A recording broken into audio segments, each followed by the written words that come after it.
Okay, so before we get into the meat and taters of this video that brought y'all here, I'm gonna do something a little different. This running gear, it is, where does the casting mark at? I found one right there. Yeah, I'm pretty sure that is an old International Harvester logo, probably like pre-1920 or pre-1930, the old IHC logo. I'm pretty sure. I don't know how well that's going to show up on camera. Yeah, not too bad. At least that's the only thing I can come up with as to what that casting mark would be. But anyway, I don't know why we ended up with this thing. If it is an International, it's not necessarily, you know, fitting in with the theme we have going around here. And I'm kind of tired of moving it. And I'm not gonna lie, she's rough. I mean, the frame is bulging rust right there. I mean, if you took it apart and cleaned it up, it's definitely, I mean, there's something there worth fixing, if it is indeed an IH wagon. Unfortunately, there's no tags on it that I can tell. But I'm probably gonna say that her days of actually hauling anything are long gone. But if it is a, well, like right there, there's a hole rusted in the frame right there. So basically it would be a clean it up, blast it, you know, put a couple band-aids on it to make it look good, and like possibly, I don't know, throw like an old IH flare box or something on it. I do not believe these hubs are what belong on it. I have a hard time believing it. It's on chilled bearing axles. They were not high-speed axles, so my guess is that it was either supposed to be originally on steel wheels or round spoke rubber would be my two guesses. So if you wanted to put it back right, you had to find some wheels for it, because those are obviously truck wheels. But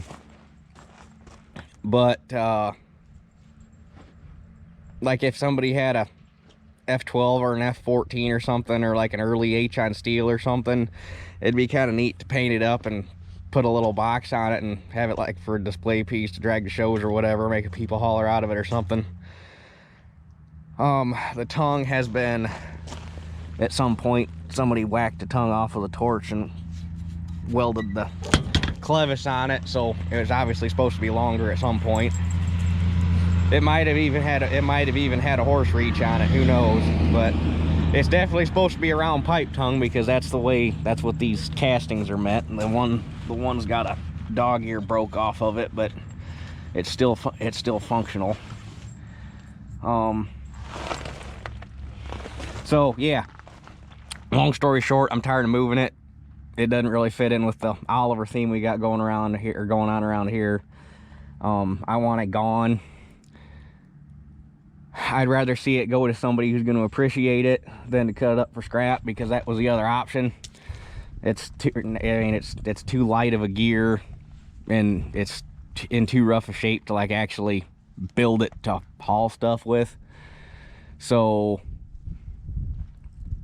basically, if any of you red guys that watch my channel are interested in this, make me an offer I can't refuse, and I'm sure we can work something out to come get it if it goes to a good home.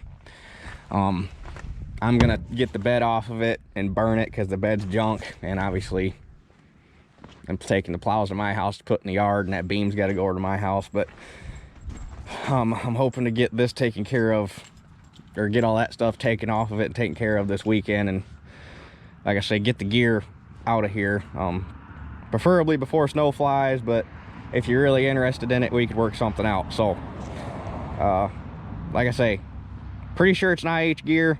I can't say for 100% certain, other than that casting mark is the only identifying mark I got to go off of, and it looks a lot like an IHC logo. So if you're interested in it for a display piece or whatever, shoot me an offer, first come, first served on the comments. First person I see that's interested in it.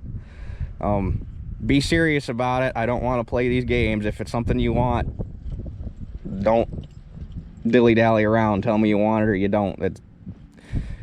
It's a yes or no question. Because then you got to start hunting down for other people that are interested, or you got to start going down through the list of people that are interested, and just, if you want it, you want it. If you don't, you don't. So, like I say, shoot me an offer. We'll work something out. So, on to what you're here for. So, I figured since I got both these things sitting right here next to each other, and I don't know how much longer they're going to be that way, because I like to get them cleaned up and to their appropriate storage locations for winter. It is probably worth a topic of discussion to kind of talk about how the whole season went with these, since basically the whole harvest side of things was, I mean, the 7300 was obviously not new. I've had that, but it's the first time I've ever had it set up for beans. This is a new to me head, and obviously the 8700 this is her first season with me, period. So I guess we'll start with the 7300 and the flex head and everything. Overall, I am fairly happy with how this thing performed. I definitely learned some of its quirks, although I don't think some of them were quirks. I think some of them were either operator error or not being set up right to begin with, like the sickle bar timing. Like when I cut this field, or this is the first field I cut with it, obviously, and it didn't cut for shit. And after everything happened with the bar, and I found that the sickle was way out of time in the process of fixing everything, got the sickle timed right, this thing cuts like a hot knife through butter now. It cuts great.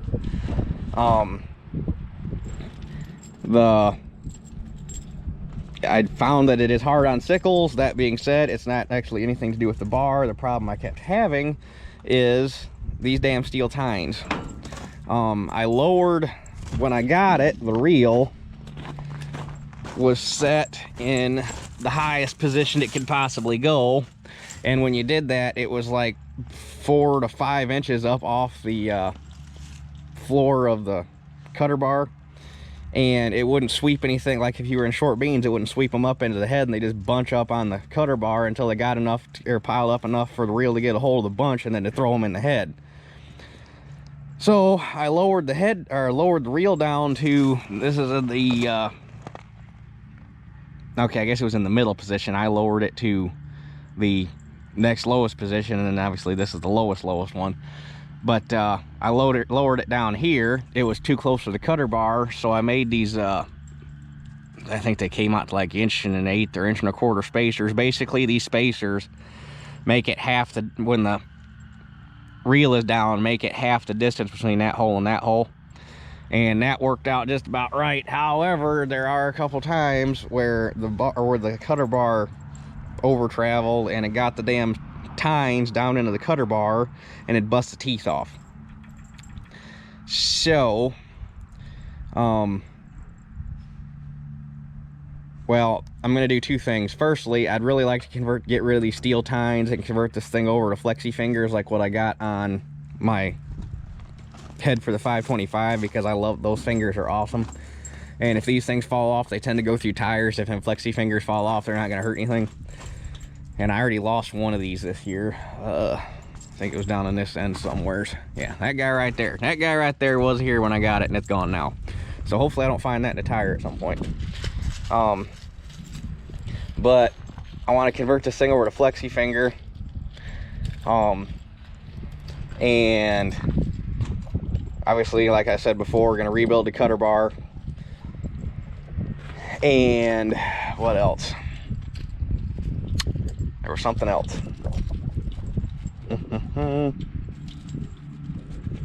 Oh, they was pushing dirt right here in front of this skid pan, or skid plate, and couldn't figure out why. And Bandit is actually, I think, the one that's on the right track. Mentioned might have not enough spring pressure on the counterbalance springs that help the cutter bar float separate of the head. And I think he's on the right track, because that skid plate is the only one that the lockup chain is pulled taut. The other ones all have slack in them, so the counterbalance spring is actually holding up on the bar. It's not doing it on that pan. So I bet if I adjust that counterbalance spring to get some pressure off of that skid plate, I think we'll be golden. Other than that, that's really, then like I said in that last video cutting beans, when I cut it at an angle, these big bastards didn't knock down a single bean. How that made a difference, I don't know, because you're still, you know, 12 inches, 14 inches wide, however wide this is, but it worked great. So I don't even think I'm going to bother narrowing up them snouts. I'll just cut at an angle and we'll be good. Next year, I don't think I am going to run the header height on this. It works, but when they came out with this automatic header height, it was kind of more towards the bigger models in the lineup, and the 7300 is only, I think when the whole hydraulic system's full, I think these are only like 3 gallons of oil capacity, which the way this header height system works is not a lot of oil capacity without an oil cooler. And you start running this thing for 3-4 hours, and if you got your arm sitting up there on the console running the levers, you can feel the hot air blowing up out of the shift rails. So I think next year I'm just going to run it without the header height. I did it for years with the 525. It's not that big of a deal. There was actually times where I was running a header height on this thing, and I was like, man, I really wish I could just run this thing in manual because I could do a better job. But in order to be able to run it manual, you have to unhook the cable, because the cable overrides anything you do once it's sitting on the bar. So like I say, I don't think I'm going to run the header height with it next year. I think I'm just going to run it manually. That way we don't cook the hydraulic system on the combine. I mean, they built it that way. It works that way. I don't know. I guess I'm old school. I'd prefer to run it manually. It's only a 13-foot head. It's not like you got to keep track of a 40-foot draper. It's not that hard. So, and the combine itself, I mean, other than the clean grain chain, I mean, really the only two things that this thing did to me, or not the clean grain, the tailings elevator chain, the only two issues I had with it were that chain and the flat tire. Other than that, everything was the head. And I think with what we've learned this year, got the head all sorted out, should be good to go next year. So and really, actually, the only other thing, well, we found two things on this. When I was putting that tailings elevator chain in, we found out that right in here somewhere, there is a hole. Because obviously you got your lower trough, your upper trough, and then at the seam there's a divider plate in it that separates the upper and lower trough. And right in here somewhere, it appears that at some point while it was sitting before I got it, an animal had built a nest in there and proceeded to rust a hole, like a decent sized hole, like you could probably easily put your fist through it, into the divider plate in that elevator. So, but it's never affected the performance of the machine. The tailing still, it's an overshot elevator, so you'd think it would just pull the tailings up to that hole, they'd fall through and they'd run back down on the bottom, but they don't. The elevator's never been overloaded, so the chain must be moving fast enough. The inertia just keeps everything in front of the paddle and it pulls it up the elevator. So I don't know. Your options are, you find a different elevator, which you'd have to find one that's in better shape, and overall this elevator's not in bad shape other than that damn hole. You separate the two halves and put an entirely new divider plate in it, which would be a chore, but it's doable. Or you come in, you measure about how far down it is, you cut a section out of the top of or you split the seam and make two cuts and pull the top of the trough off so you can get in there, weld a patch in, and then weld the top of the elevator back in, which wouldn't be that bad of a job and could actually probably be done right on the combine. Or, since it doesn't affect the performance of the machine, do you just not worry about it? I don't know. But there's that. And then I found in this guy, there's a hole right there. So, but that elevator kit, that one comes off real easy. It's, I think, 2 bolts. Yeah, it's 2 bolts here. You pop that bearing off, and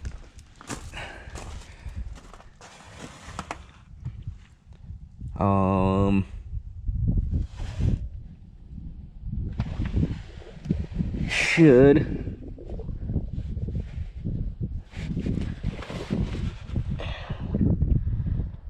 basically, you pop that lower bearing out and you pull this auger out, and then you just take that collar off and the bottom collar off, and 2 bolts, and that elevator comes out, so you can fix that thing on a bench. Which, one of the things I want to do on this next year is replace all the bearings in the elevator anyway, so we're going to be there. So that ain't going to be that big of a deal to fix that one. So, and possibly rebuild the hydraulic pump. I think, in my mind, it's getting a little weak.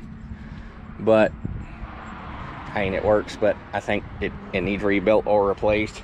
It's just a Cessna pump. They're easy to get parts for, or replacements for. So, anyway, that's the 7300. The 8700, actually, there's not a whole lot to talk about. She is just a champ. She wanted to go right back to work. She proved that. Didn't have any issues with the head, didn't have any issues to speak of with the only thing the combine did was the very first day I was cutting or shelling, and I don't even know why the hell it did it, can't explain it, didn't do it again.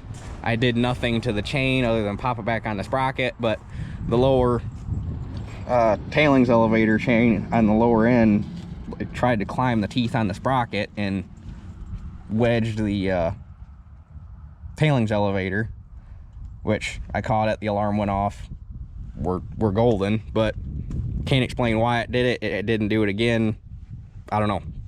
So it did that. Obviously the flat tire, which I figured was coming sooner rather than later, because you guys saw them diamond treads were rough. You could see cords in between every diamond. And I'm glad, it cost me a fair bit of money because these tires are kind of salty, but I'm glad I put them on. I'm glad it happened, and I'm glad I put these on there, because if I had them diamond treads on there, I'd have never made it across the muck. I'd have never done it. These tires are great. They are worth every penny. And then while I was down there shelling on the muck, I had 4 rounds left, 16 rows. And I'm going along. Alarm starts going off, look up. Clean grain elevator. Look back, sure as shit, it's not running.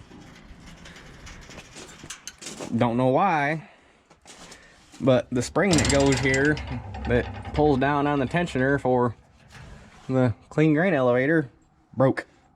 Hook broke right off the end of it. It was a new spring, it was black, which means it was put on there when they went through the combine at the dealer. Can't explain why it broke, but it broke. So luckily a 12-inch bungee strap does the job, and we got through them last couple rows. But I already got the new spring sitting down in the barn, and I ordered a new drive belt because that one's he's a little rough. So yeah, it is actually, oop, hold on, this part takes 2 hands.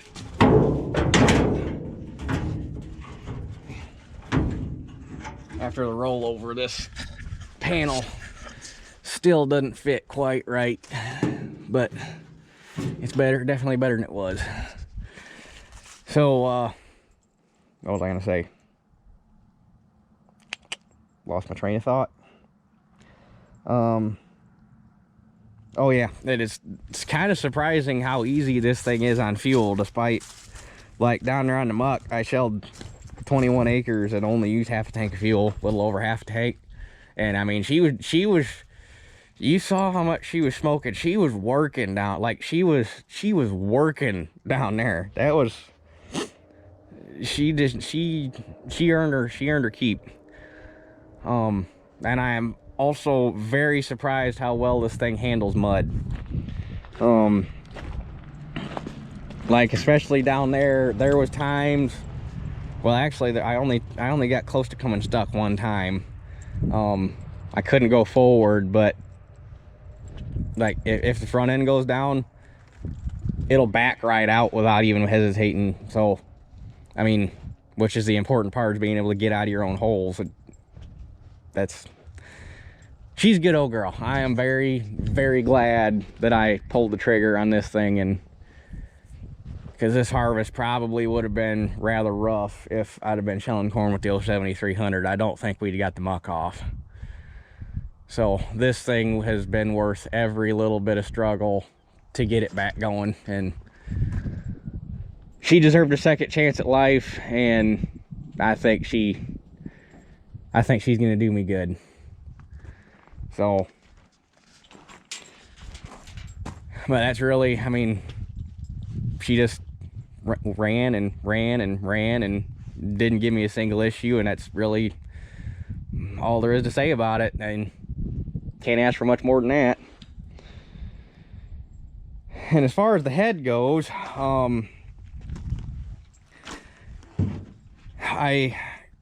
when I called Maybach the other day to order the stuff I needed for this, and I had to get a part for the 1955 and some other odds and ends that I'd just been waiting to get a list of stuff to make it a decent sized order. I priced out gathering chains and new knives for the stalk rolls, because these knives are getting kind of thin in the skin. They've actually been hard surfaced once, but there are 6 knives per roll on 8 rolls, so 48 knives total. And the knives are $66 a piece. You can still get them for now. Near as Randy could tell when he was looking them up in the system, they're new old stock. They don't make them, but there are still a bunch of new old stock ones on the system. But that being said, in the elevator, or the gathering chains were like 155 a piece or something like that. But long story short, to put 8 new gathering chains on this thing and all of the knives on the stock rolls, I was looking at just a tick over $4 grand to do it all, which made me choke a little bit. So I might go ahead and pull the trigger on the gathering chains, because those, I mean, if you have a gathering chain break and wad itself up, that could really make a mess out of a corn head. Don't need to be breaking sprockets or wadding up tin or anything like that. I don't know what I'm gonna do about the knives, because the knives themselves were gonna be like $3,400 or $3,300. It was something stupid. So I don't know if I buy one knife so we got something to copy and like try to build these knives back up with hard surface rod or something, which would be a lot of work. I don't know what to do about that, because that just seems like a lot of money to put into this head. Because, and you guys will find out about this next week, I'm sticking with 4.0 head.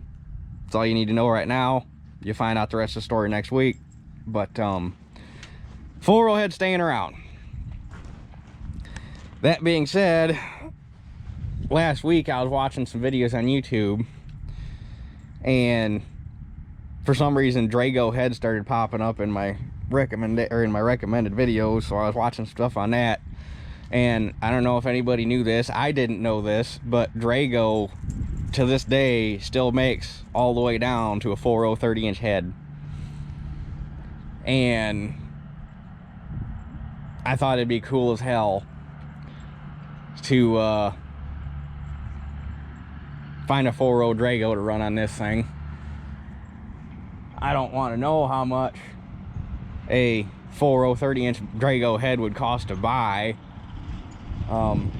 I couldn't find any used. I looked because I was just curious what the price point was on them, and I really don't want to know what a brand new one would cost. But just a plain Jane 4.0 30-inch poly snout non-chopping, just a nice 4-row 30-inch Drago head would be cool as shit on this thing.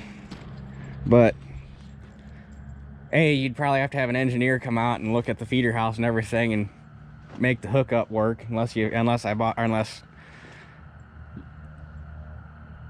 have to buy a head for like a Deere or an IH and then get a Bish adapter plate, which Bish makes an adapter plate to go I know they make one to go from Deere to or from a Deere head to a white feeder house. I don't know if they make one to go from like an IH head to a white feeder house or anything, but I know they make one to go from Deere to white to the tune of $1,400. But and it's just a pipe dream anyway. But I was just looking at that and I'm like, man, that'd be badass to have a little 4-row Drago head to put on this thing.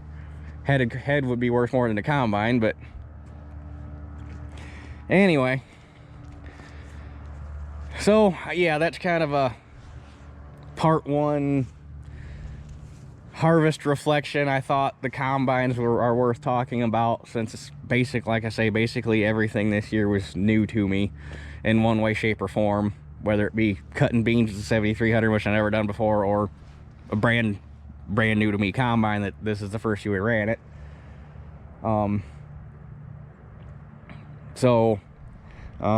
Probably sometime next week, now that I got everything hauled in and got all my weigh tickets in and we can add everything up and whatnot, I'll do a kind of a little part 2, and we'll talk about how the crops went and our overall bushels and overall average, and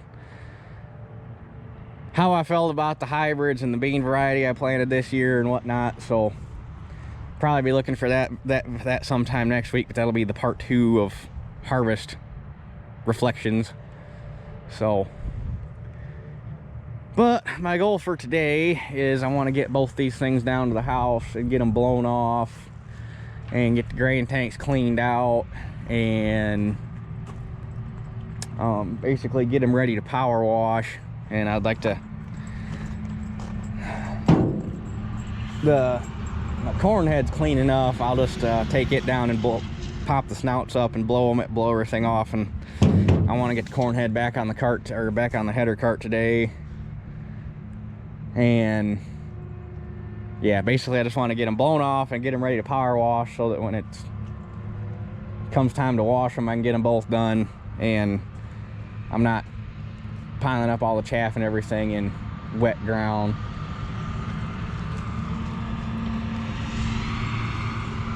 Huh, an 8820 or 7720? 7720. I didn't know anybody around here had a 7720 with straddle duals. That's kind of neat. Do not know who that is. Interesting. So, there's another one. Who the hell is that? I have never seen either one of them combines around here before. I really want to know who that is now. Anyway, what was I saying? Tomorrow I'd like to try to do some chisel plowing, but if I don't do any chisel plowing, I want to get these things power washed, so at least get them ready to go today. So anyway, I guess we can get them warmed up, because if I don't start them on video, somebody's gonna complain. I really want to know who that is. Those are twin 7720s, factory rear wheel assist with straddle duals. That's not something you see every day, especially this day and age.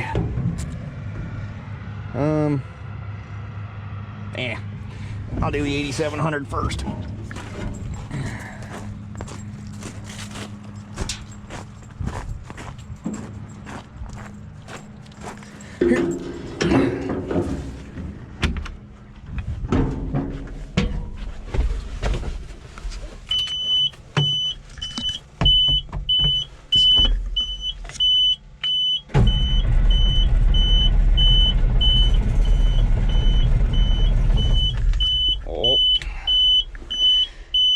She wants the manifold heater.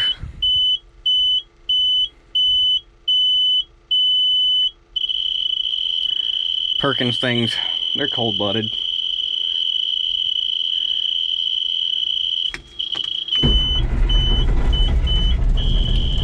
Oh! She's angry. There you go, girl. Wakey, wakey.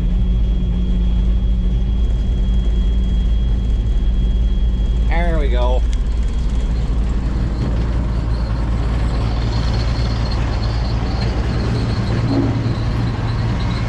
Alright, well, I'm gonna go down and get this thing blown off, and I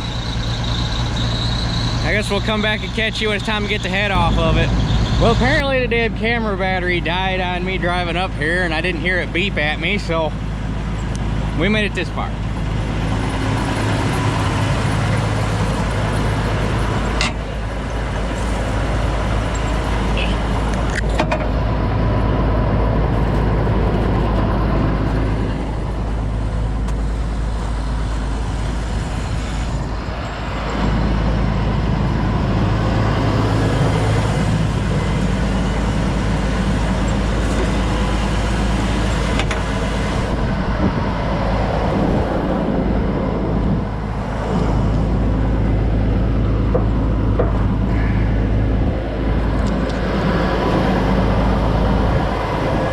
Nice part about small shit. I'd like to see a man handle a new header cart.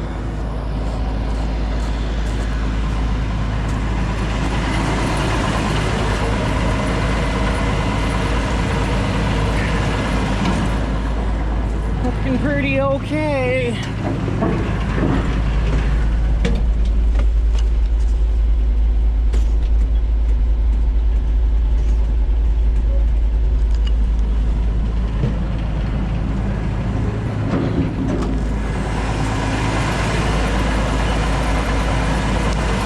Beautiful.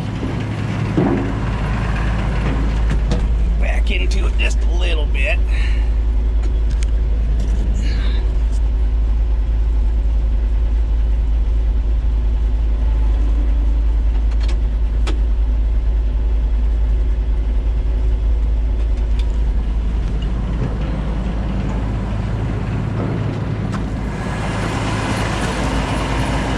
Perfect. Perfect, perfect, perfect.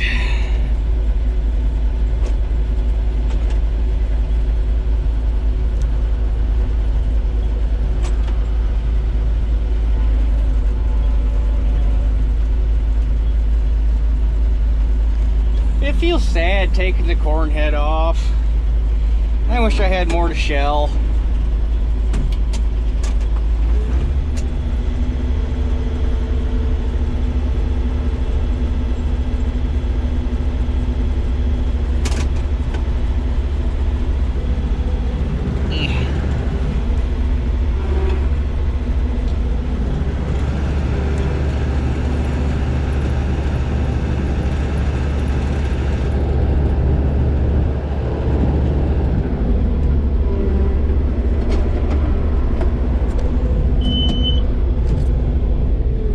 Okay.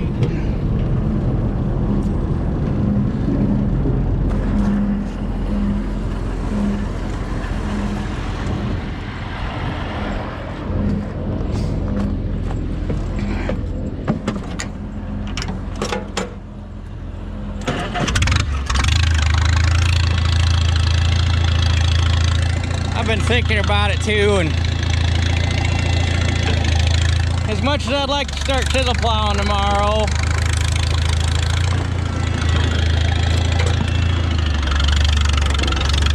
it looks like tomorrow is going to be the last warm day, at least in the foreseeable future. And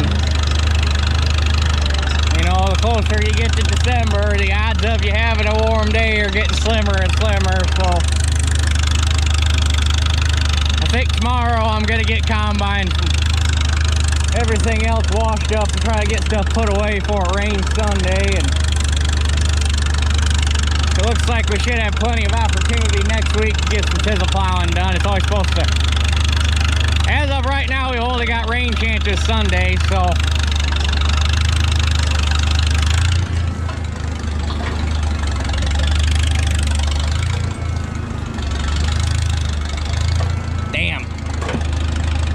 wondering if I was gonna have to move the table over it.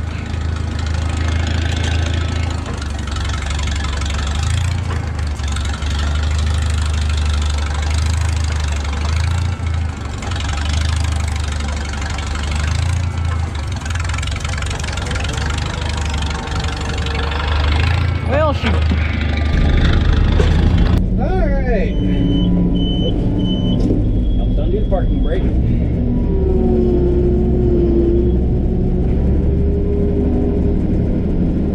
Well, the head's back where it belongs. Luckily, everything fit okay. I squeak through here.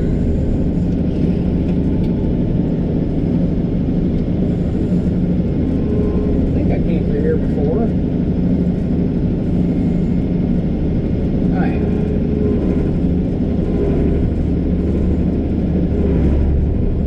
So run this thing down and get it opened up and blow it all out, get it ready to power wash. By the looks of it, I'm going to run out of daylight before I get to the 7300, so I'll just do that in the morning. I hate this time of year, can't get shit done. Dark by 5:30.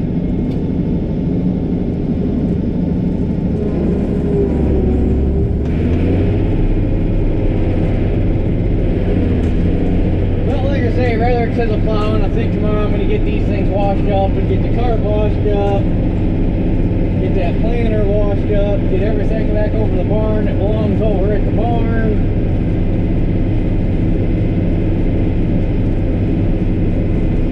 This thing put in its spot.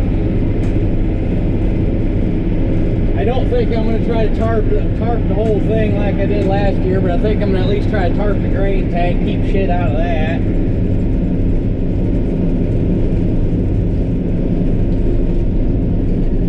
Hopefully this time next year it'll have an actual roof to be underneath.